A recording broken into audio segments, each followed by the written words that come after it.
atrito entre o deputado Eduardo Bolsonaro e o Valdemar Costa Neto, que é o presidente do PL. A gente vai se basear aqui em trechos de uma análise chamada As Crises Internas do Bolsonarismo e o Futuro do PL, ok? Então vamos lá. O ponto de partida que essa análise traz é um descontentamento bem claro, né, do Eduardo Bolsonaro com o Valdemar Costa Neto. Mas parece que não para por aí, porque o texto sugere que ele já está pensando talvez em sair do partido antes de 2026. Exato. E não seria uma saída, digamos, discreta. Não, né? Pelo contrário. Pelo contrário. O que a análise aponta é para uma articulação mesmo dos bastidores. Um esforço para levar outros parlamentares com ele. E o objetivo seria bem explícito: enfraquecer o partido. Enfraquecer o próprio Pirelli, que hoje é a base deles, né? Nossa, isso soa arriscado, no mínimo. Bem arriscado. E o fascinante aqui é a explicação que essa análise traz para essa atitude toda.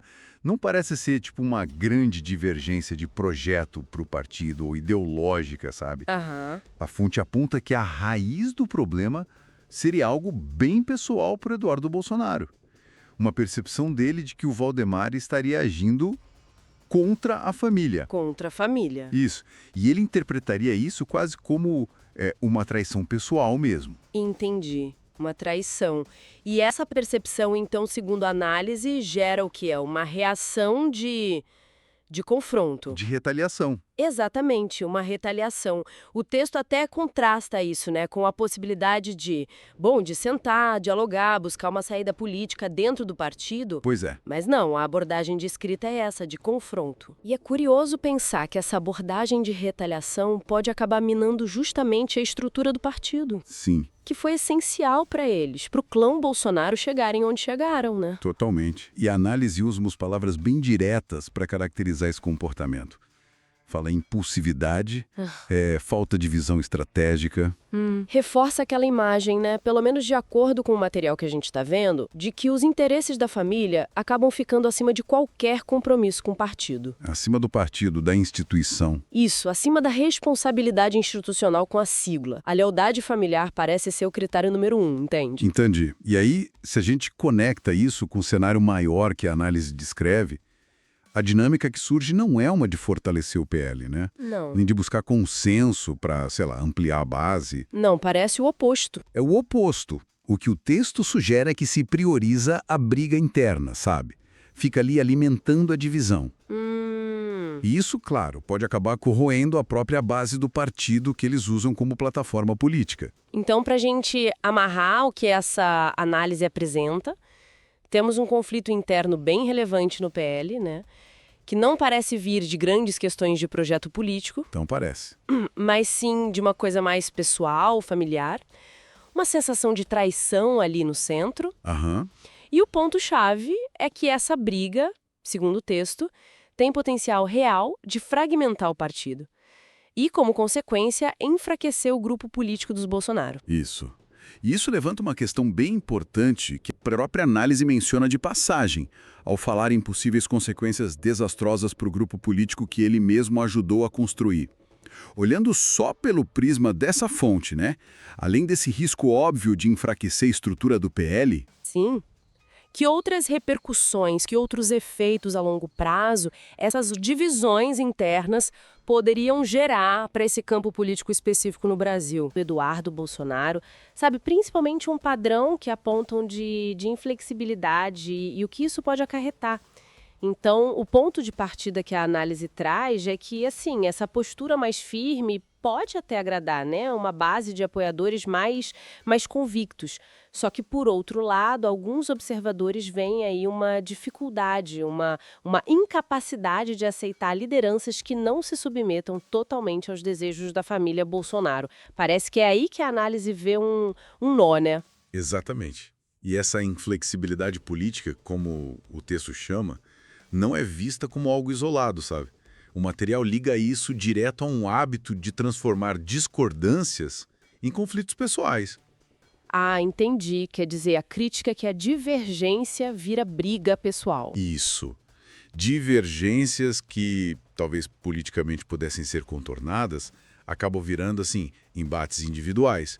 E o resultado disso, segundo a fonte, fica mais difícil, né? Criam barreiras para construir alianças sólidas. E fazer aliança é chave, né? Ainda mais, como a fonte lembra, nesse cenário eleitoral cada vez mais fragmentado que a gente tem no Brasil. Pois é. Ou seja, com tanta gente diferente no jogo, conseguir negociar, construir pontes, isso vira quase sobrevivência política, né? A fonte parece dizer que essa rigidez toda seria um problema estratégico nesse ambiente. É uma leitura bem direta do que a fonte coloca. Ela argumenta que, nesse cenário fragmentado, quem não consegue fazer ou manter alianças, bom, acaba se isolando. E a análise não para por aí, não. Ela vai além e projeta consequências bem diretas dessa postura que atribuem ao Eduardo Bolsonaro. E quais seriam? Olha, aponta que, se seguir adiante com sua decisão, ou seja, mantendo essa linha mais intransigente, ele poderia colocar em xeque sua própria trajetória política. É pesado. Nossa! Colocar a própria carreira em risco? Quer dizer, a fonte está sugerindo que o prejuízo pode ser bem pessoal mesmo, não só tático. É um alerta forte que fazem ali sobre o custo individual dessa estratégia de não ceder, né? Sim, é um custo alto. E o impacto que a fonte descreve não ficaria só na pessoa dele. Tem uma preocupação maior ali no texto. O risco dessa postura acabar contribuindo para o enfraquecimento de uma das principais legendas da direita brasileira. Ah, então amplia o foco. Amplia, sim. Sugere que as ações individuais poderiam respingar, digamos assim, no tabuleiro partidário todo. Entendi. Então, deixa eu ver se peguei a linha. A inflexibilidade atrapalha as alianças, isso pode prejudicar a carreira dele e, no fim das contas, ainda enfraquecer o próprio campo político ou o partido, é isso? Essa é a linha de raciocínio que a fonte desenvolve, sim. E ela dá mais um passo na interpretação do que estaria por trás disso tudo, sabe? Sugere que essa abordagem acaba reforçando uma percepção, uma imagem externa. Que imagem seria essa? A de que o foco principal seria a preservação de um círculo familiar que não tolera contrariedades. Ou seja, a lealdade ali, para o núcleo familiar, estaria acima da defesa de ideias ou de projetos coletivos. A análise meio que contrapõe essas duas lógicas, a familiar e a política mais ampla. Entendi.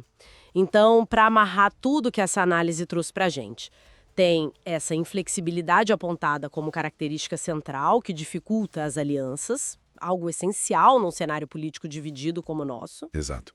Isso traria riscos para a trajetória pessoal dele e também para a força de um partido importante da direita.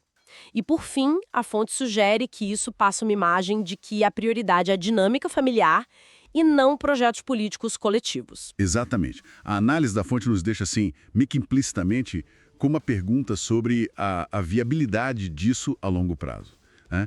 Pensando na necessidade constante de negociar, de compor na política brasileira, ainda mais com essa fragmentação toda. Faz sentido. A fonte parece questionar se uma estratégia tão focada nessa lealdade familiar assim, intransigente, se sustenta.